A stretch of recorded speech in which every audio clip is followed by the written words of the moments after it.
This is Valley News Live at 5.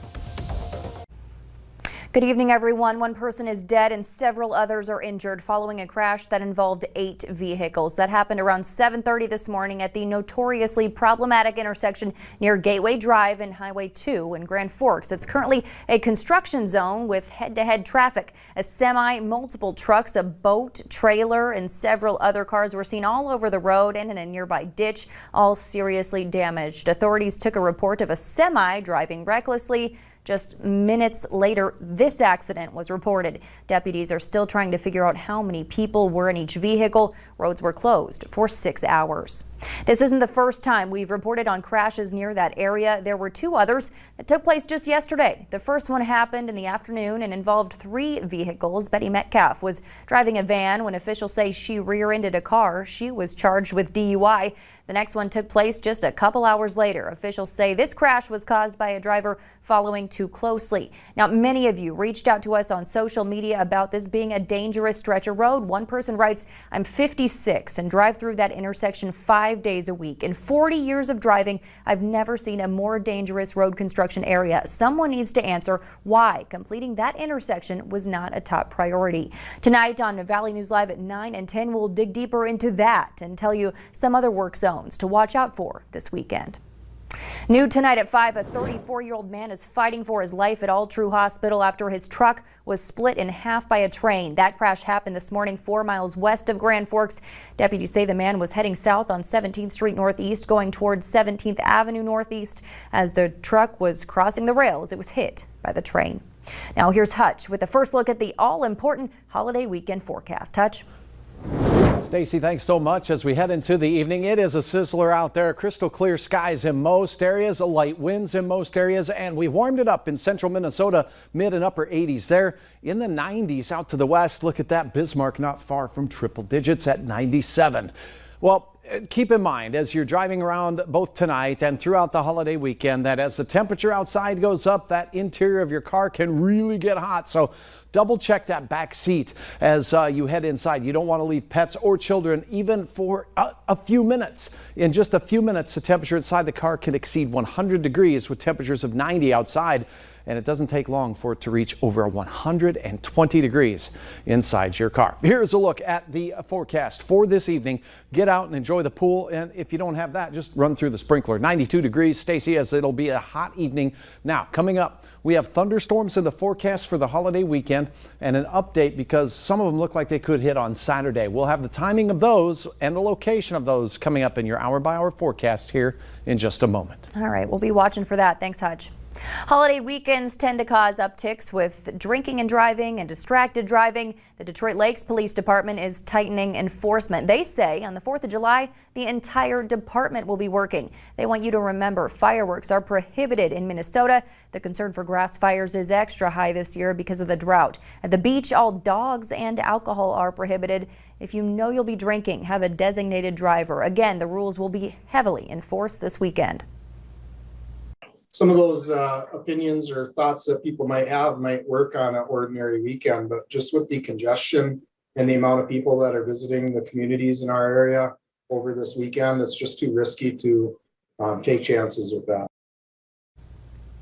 You should also expect some traffic delays. Chief Todd says if you're wanting to leave today and avoid traffic, the later you can leave, the better. The double murder trial in Grand Forks continued today as the state called 6 Grand Forks law enforcement officials to the stand. They had to painfully recall the events of May 27th, 2020, when their brother in blue, Officer Cody Hulte, was shot and killed. Officer Jesse Youngren was there when the shootout took place, and today he had to relive the moment when Deputy Nord told him about Officer Hulte's condition. When you got Deputy Nord into the Bearcat, into the back of that Bearcat, did you learn any additional information from him? Yeah, so we were working on him, telling him that we're going to be okay, kind of trying to keep him calm, and then he just told us, "Don't worry about me. You got one of your guys up there that's hit bad." If convicted of the murder of Officer Hulte and his own mother, Salma Pendleton could face life in prison. Testimonies are expected to resume Tuesday morning. Stay with Valley News Live as we continue to follow this trial and bring you the latest from the courtroom. Police are still looking for the man who may be linked to a shooting at a Grand Forks hotel. They plan on charging Christopher Lane with attempted murder, motor vehicle theft, and reckless endangerment. That shooting happened Saturday morning at the Quality Inn. If you have any information on where he may be, call police. In Valley City, police are looking for the driver in this truck that may be connected to a theft case. A 2020 ABU brand trailer was taken on the south side of the town on June 27th. Police say they need your help identifying the vehicle used to pull the trailer away and anyone who may have been involved. If you have any information, call police at the number there on your screen, 701-845-3110. Meanwhile, the man accused of setting a fire at the Frying Pan last month is in jail tonight.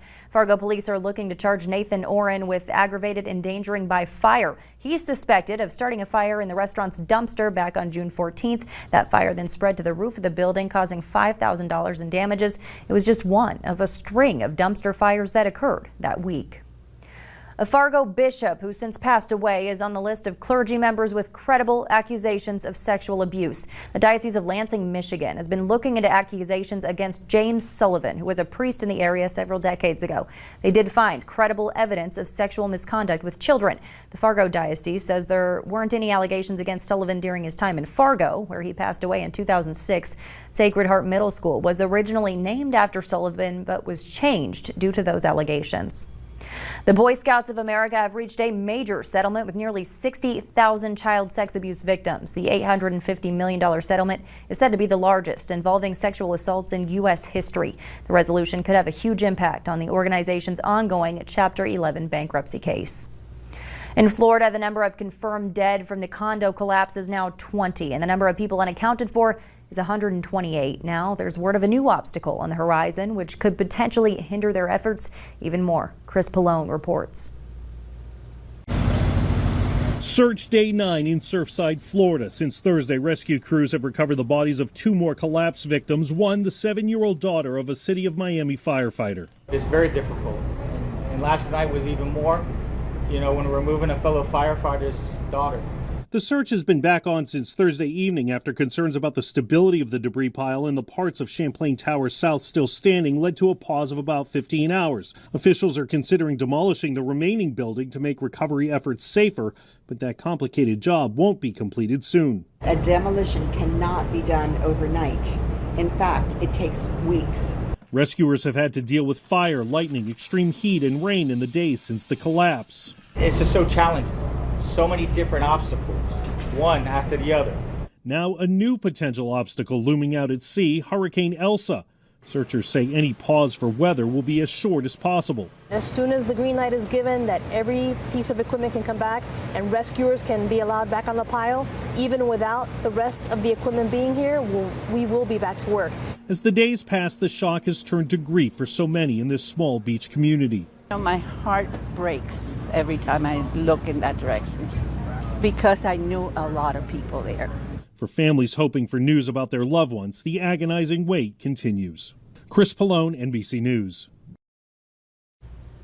The Justice Department is halting federal executions after a historic use of capital punishment by the Trump administration. Attorney General Merrick Garland says he's imposing a moratorium on executions while the Justice Department does a review of its policies and procedures. The Trump administration carried out 13 executions in 6 months. President Biden says he opposes the death penalty, and his team vowed he would take action to stop its use while in office. President Biden is planning to unveil a government-wide strategy to encourage U.S. citizenship. The order directs federal agencies to develop, quote, welcoming strategies that promote integration, inclusion, and citizenship. The goal is to have a government-wide outreach initiative for people who could become citizens. They say one example of an idea for encouraging citizenship would be holding naturalization ceremonies at national parks to raise awareness. One Minnesota woman is now 100 years old. Up next, how she celebrated the big milestone. Well, we have a big weekend ahead of us, and our weather here in the Northern Plains extremely quiet, but getting hotter. Some of the heat from the west is heading in our general direction. A lot of 90s today.